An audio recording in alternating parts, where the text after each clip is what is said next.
Welcome to this week's virtual Drasha. This week we have the incredible privilege to read Parshas Tazria, and the bulk of the Parsha is occupied with the fascinating and riveting topic of tzaras.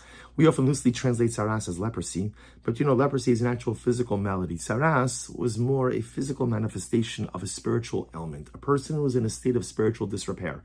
A person had committed certain averos, and the Gemara discusses extensively which averos cause tzaras. So a person is in a state of spiritual illness, spiritual disrepair. Tzaras was the physical manifestation of spiritual illness. Of course, again, we know most notably the Gemara associates tzaras with speaking lashon hara, speaking ill, negatively or slanderous about another individual. What's unique about the tzaras process is that a tzaras determination could only be made by the Kohen. So, for example, even if someone has a great Talmud Chacham, they know all the halachos of tzaras, and let's say a person gets the lesion, they say, "Oh, I see, this is tzaras," or "It's not tzaras." An individual cannot make his own tzaras determination. He has to go to the Kohen, and it's only the Kohen who could declare him tameh or tahar, impure, pure. Sometimes if the Kohen is not sure about the status of the nega, the status of the discoloration, they could sequester the person for a week and kind of see what develops. But everything happens through the Kohen. And in fact, the Torah speaks about this in Parak Yud Gimel Pasuk Yud Beis, chapter 13, verse 12. Now, the truth is, the details over here, which we're not going to delve into, happen to be a fascinating case of where a person is covered in tzaras from head to toe. So like I said, we'll save that for a different discussion. But the Torah speaks about the idea that this individual comes to the Kohen will see him, l'chol mare einei hakohen. So literally the person presents himself, literally translated, so that the Kohen could see him in his entirety. Now, his entirety is not speaking about the patient, so to speak, the person afflicted. It means the Kohen. The Kohen has to be able to see the person in his totality. L'chol mare einei hakohen, for the total sight of the Kohen.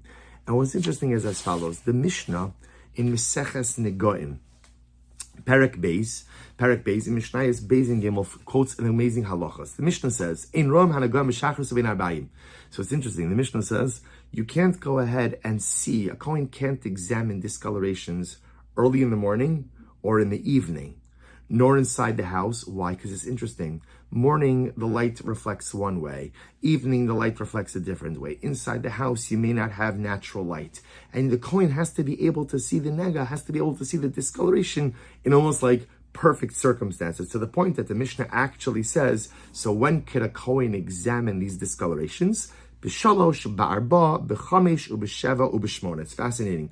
You could look at, a Kohen could examine 3 hours into the day, 4 hours into the day, 5 hours into the day, 7 or 8 hours into the day. There are specific times that a Kohen could go ahead and examine blemishes. And amongst the times that a Kohen is not permitted to examine blemishes, the Mishnah writes, V'lo biyom hama'unan. You can't go ahead and examine, Kohen can't examine a blemish on a cloudy day. And the truth is, the logic is we understand it, because on a cloudy day you can't see the sun. Without the sun, the light is impacted. If the light is impacted, you may or may not be seeing the actual colors of the discoloration. And that, of course, can make a world of difference. So, v'lo b'yom ha'mu'unan. The Kohen is not permitted to go ahead and examine a nega, examine a discoloration on a cloudy day. And amazingly enough, the Mishnah goes on with a whole bunch of different situations where a Kohen is not permitted to go ahead and examine a discoloration.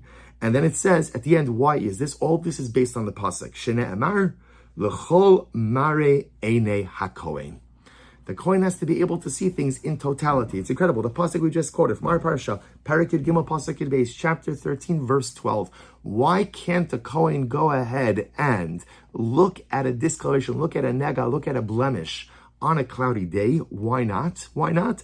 L'chol mare einei hakohen.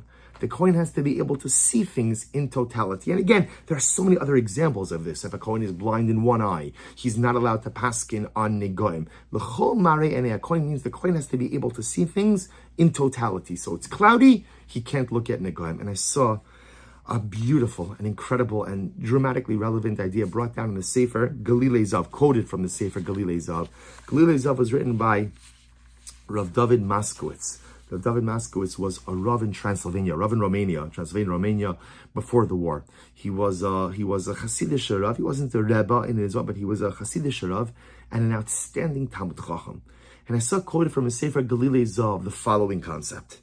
He says that, so Rav Moskowitz says, the Galilei Zav says, what does it mean b'yom ha'mu'unan? A Kohen can't go ahead and look at the negoim, look at discolorations, look at saras on a cloudy day. And he writes, Kisha'anonim mi'ivin shmei Yisrael. So the Galilei Zav sees a beautiful and profound metaphorical meaning in all of this. He says, when there are clouds in the sky, is a reference to difficult times for Klal Yisrael.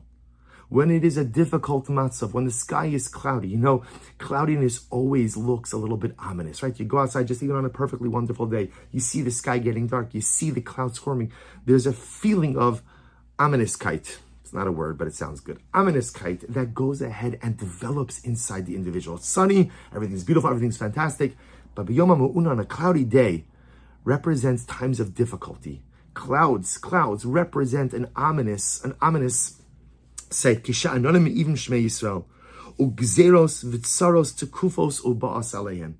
When it is cloudy for Klal Yisrael and life is difficult and there is suffering and there is sadness and there are gzeros and there are decrees and there are broken hearts and there are tears flowing like water. When it's a cloudy day for Klal Yisrael, ein liros negoim. The Galilei Zav says, you do not look at blemishes. Chalila b'bnei Yisrael. Incredible idea. When it's cloudy outside, he's quoting the Mishnah, when it's cloudy, we don't look at negoim.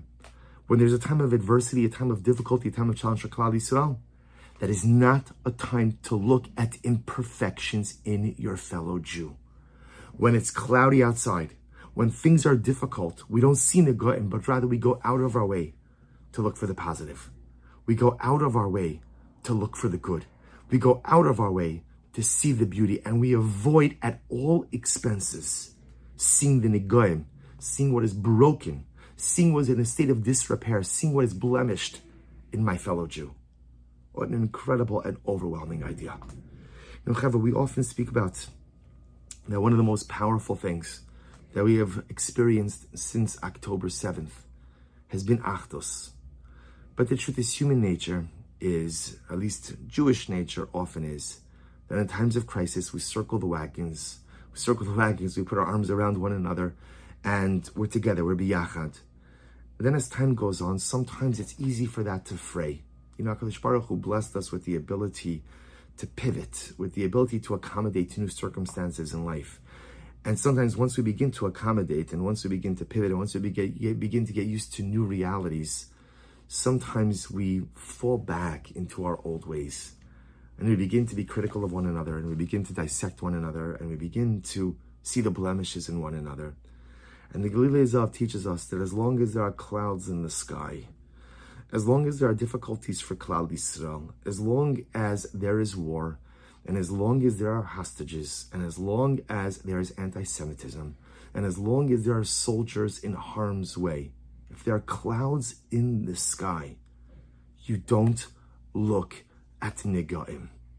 You don't look at the negative things in your fellow Jew. But they're there.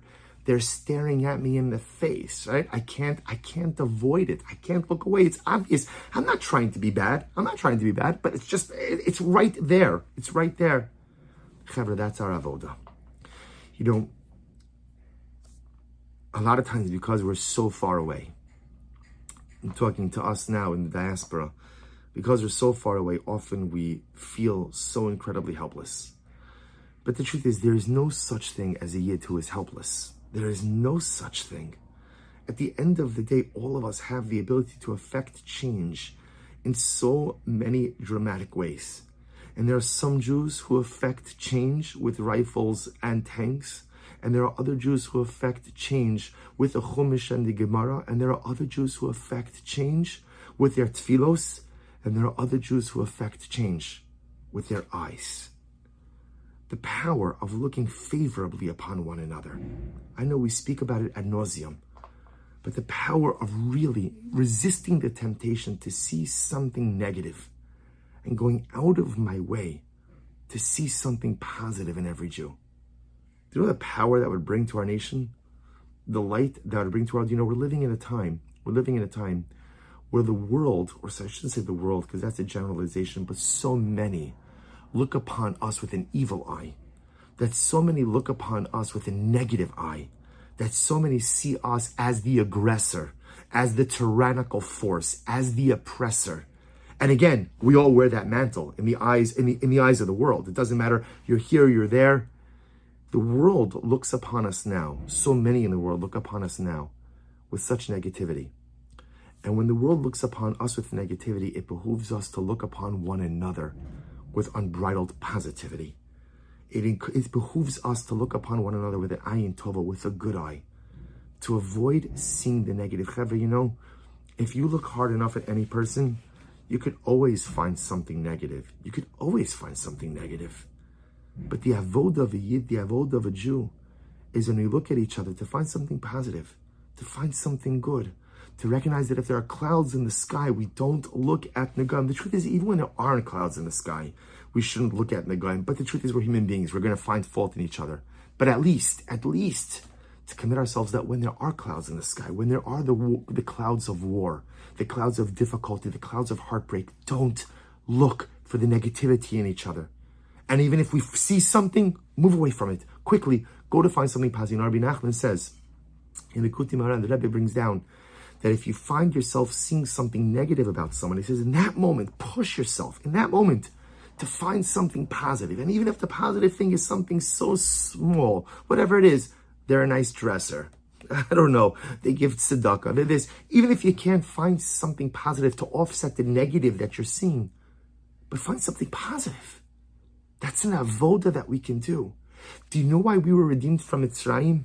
Do you know why in this incredible, glorious month of Nisan, we were redeemed thousands of years ago? Do you know why? Because HaKadosh Baruch Hu looked for the good inside of us. When you looked at our ancestors coming out of Egypt, let's be honest, they weren't that much to look at. We carried idolatry with us through the split Red Sea. How crazy is that? We complained to Moshe Rabbeinu at the banks of the Red Sea. We built the golden calf.